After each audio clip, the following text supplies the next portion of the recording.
तो फ्रेंड्स, आज हम डिस्कस करने वाले हैं आपका गैल्वेनिक सेल आरेख या गैल्वेनिक सेल का प्रदर्शन। तो गैल्वेनिक सेल के एग्ज़ाम में बहुत आता है कि गैल्वेनिक सेल का प्रदर्शन करो या गैल्वेनिक सेल की जो अभिक्रिया है उसको हम कैसे दिखाएंगे, उसके बारे में। तो सबसे पहले हम पढ़ते हैं कि कैसे होती है गैल्वेनिक सेल अभिक्रिया। ठीक है, इससे पहले मैंने आपको बताया था इससे पहले वाले वीडियो में गैल्वेनिक सेल और सेल आरेख के बारे में। जिसने वो वीडियो नहीं देखी है, मैंने डिस्क्रिप्शन बॉक्स में डाल दी है, वहाँ पर जाके देख सकता है। तो मैंने क्या बताया था आपके उसमें बताया था, मैं आपको डायग्राम दिखाता हूँ दोबारा से। मैंने उसमें बताया था कि हम दो अर्ध सेल लेते हैं, वहाँ पे क्या लेते हैं, दो अर्ध सेल, एक जिंक का लेते हैं, एक कॉपर का लेते हैं। तो यहाँ से हम इन दोनों का यूज़ करके, इसके बीच में लवण सेल होता है, उसका लवण सेतु होता है, उसका यूज़ करके हमें क्या मिलता है, गैल्वेनिक सेल यानी वैद्युत सेल मिलता है। तो इसके बारे में अब जो इसका आरेख है उसके बारे में डिस्कस करते हैं। अब तो आरेख के बारे में डिस्कस करना है। सबसे पहले क्या होता है कि हमें पता है कि जो गैल्वेनिक सेल है, गैल्वेनिक सेल दो अर्ध सेलों से मिलकर बना होता है। ठीक है, तो गैल्वेनिक सेल क्या होता है, दो अर्ध सेलों से मिलकर बना होता है। ठीक है, हमें पता ही है। और हमने अपनी वाली रिएक्शन में क्या बताया था आपको, हमने हमारी वाली रिएक्शन में आपसे कहा था कि कि यहाँ पे क्योंकि दोनों दोनों मेटल होते हैं ना, तो दोनों मेटल होते हैं, बस हमने यहाँ पे इन मेटल को M मान लिया है। यहाँ पे जैसे क्या लिखा है, यहाँ पढ़िए, यदि धातु को M तथा धातु के आयन को Mn पॉजिटिव से प्रदर्शित करें तो ऑक्सीकरण तथा अपचयन अभिक्रिया निम्न प्रकार होगी।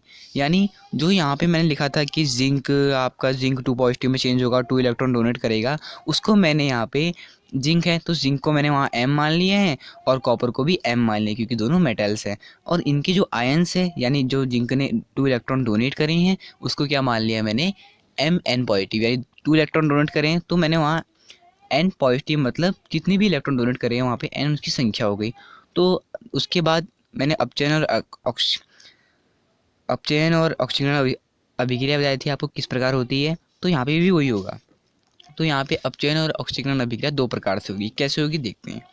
सबसे पहले बात करते हैं ऑक्सीकरण अभिक्रिया। हमने बताया था कि ऑक्सीकरण अभिक्रिया कहाँ पे होती है, ऑक्सीकरण अभिक्रिया कहाँ पे होती है आपकी, ऑक्सीकरण अभिक्रिया किस में होती है आपकी, ऑक्सीकरण अभिक्रिया एनोड पे होती है।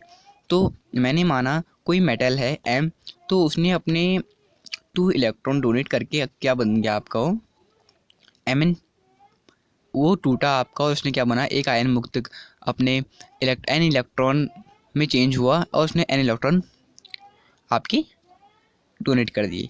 तो यहाँ पे देखिएगा आप, जो M है यानी जिसको हमने M माना है, आप किसी को भी M मान सकते हैं। यहाँ पे जैसे मान लो हमने जिंक, फॉर एग्जांपल जिंक को ले लिया है, तो जिंक यहाँ M मतलब मेटल है यानी स्ट्रांग है, तो जिंक क्या होगा, सॉलिड अवस्था में होगा उस टाइम पे अपनी। ठीक है, और आप देख सकते हैं, और Mn यानी Mn चार्ज, मतलब यानी कि ये आयन है मतलब उसमें कोई कॉन्सेंट्रेशन होगी यानी उसकी सांद्रता होगी।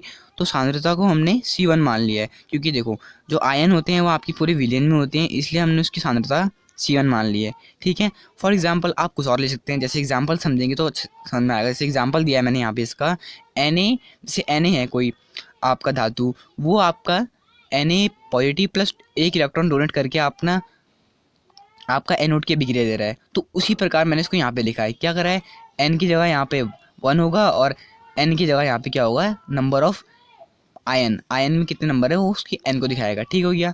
अब इस तरह आगे की बात करते हैं। आगे आता है आपका क्या, अपचयन के बारे में। तो अपचयन अभिक्रिया भी होती है।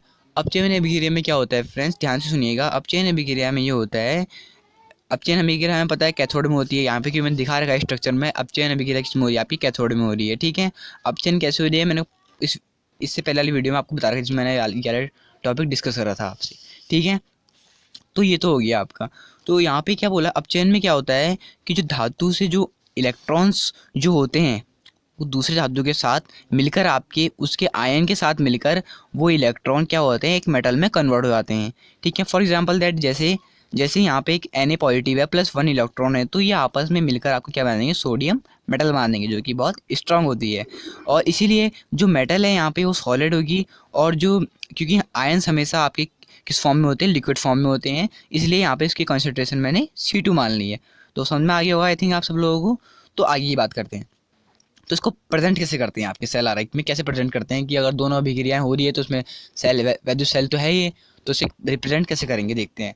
तो मैं यहाँ पे मान लेता हूँ, यहाँ मैंने आपको पहले बताया ऊपर क्या होता है, यहाँ C1 व C2 क्रमशः ऑक्सीकरण एवं अपचयन अर्धसेलों की आयनिक सांद्रता है।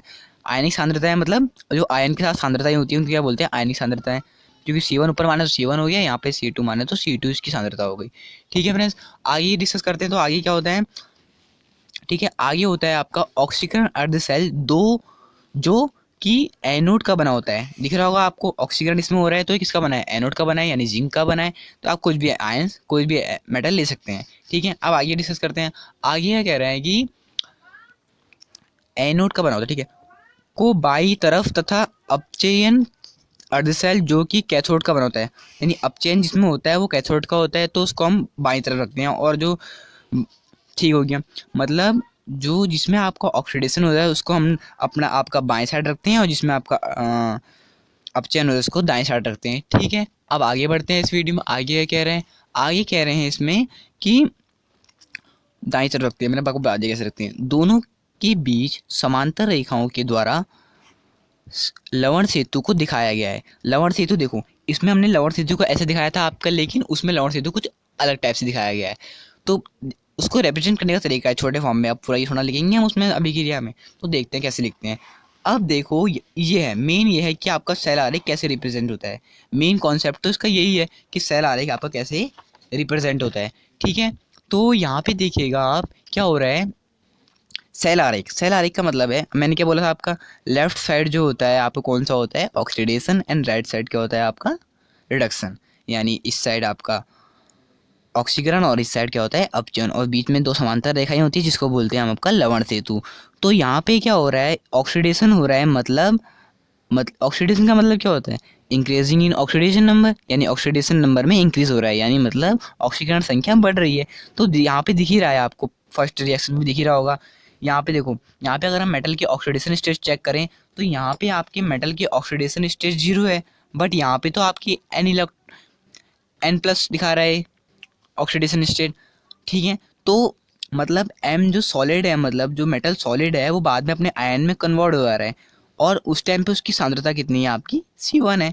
तो इस तरह से हमने दिखा दिया है आपको लेफ्ट साइड। अब राइट साइड क्या हो रहा है आपका, ऑक्सीडेशन हो रहा है। ऑक्सीडेशन मतलब क्या हो रहा है आपका, ऑक्सीडेशन मतलब उसमें जो, मतलब रिडक्शन हो रहा है, सॉरी रिडक्शन हो रहा है, इस साइड रिडक्शन हो रहा है। रिडक्शन मतलब डिक्रीज हो रहा है, आपका ऑक्सीडेशन नंबर डिक्रीज हो रहा है, मतलब आपकी ऑक्सीडेशन नंबर बहुत कम होते जा रहा है। जैसे देख सकते हैं आप यहाँ पे, देखिए आपका, अगर हम बात करते हैं आपकी इस मेटल की, तो इस मेटल में आपके N पॉजिटिव चार्ज है, मतलब इसमें N आयंस है। बट यहाँ पे अगर हम देखिए, इसमें ऑक्सीडेशन स्टेट देखें तो N पॉजिटिव है, बट यहाँ देखें तो इसकी ऑक्सीडेशन स्टेट 0 है। क्यों है ऑक्सीडेशन स्टेट, अगर आपको ये ऑक्सीडेशन के बारे में पूरी जानकारी नहीं है तो मैंने ये वीडियो पहले ही बना रखी है, मैं उसे डिस्क्रिप्शन में डाल दूंगा कि how to find out oxidation number. ठीक है, तो इस तरह से हम आपका क्या करते हैं, सेल आरेख को प्रदर्शित करते हैं। कैसे, लेफ्ट साइड आपका क्या होगा, ऑक्सीडेशन, राइट साइड रिडक्शन, बीच में क्या होगा आपका लवण सेतु, यानी लवण सेतु को क्या बोलते हैं आपका, लवण सेतु ही बोलते हैं। उसमें आपके क्या वैद्युत अपघट्य भरे होते हैं, तो उस तरह रिएक्शन होती है फ्रेंड्स। तो फ्रेंड्स, अगर ये वीडियो आपकी अच्छी लगी हो तो लाइक करो और अपने दोस्तों को शेयर करें। और फ्रेंड्स, इसके आगे की वीडियो के बारे में हम आगे की डिस्कस करेंगे कि किस तरह के न्यूमेरिकल आते हैं इससे।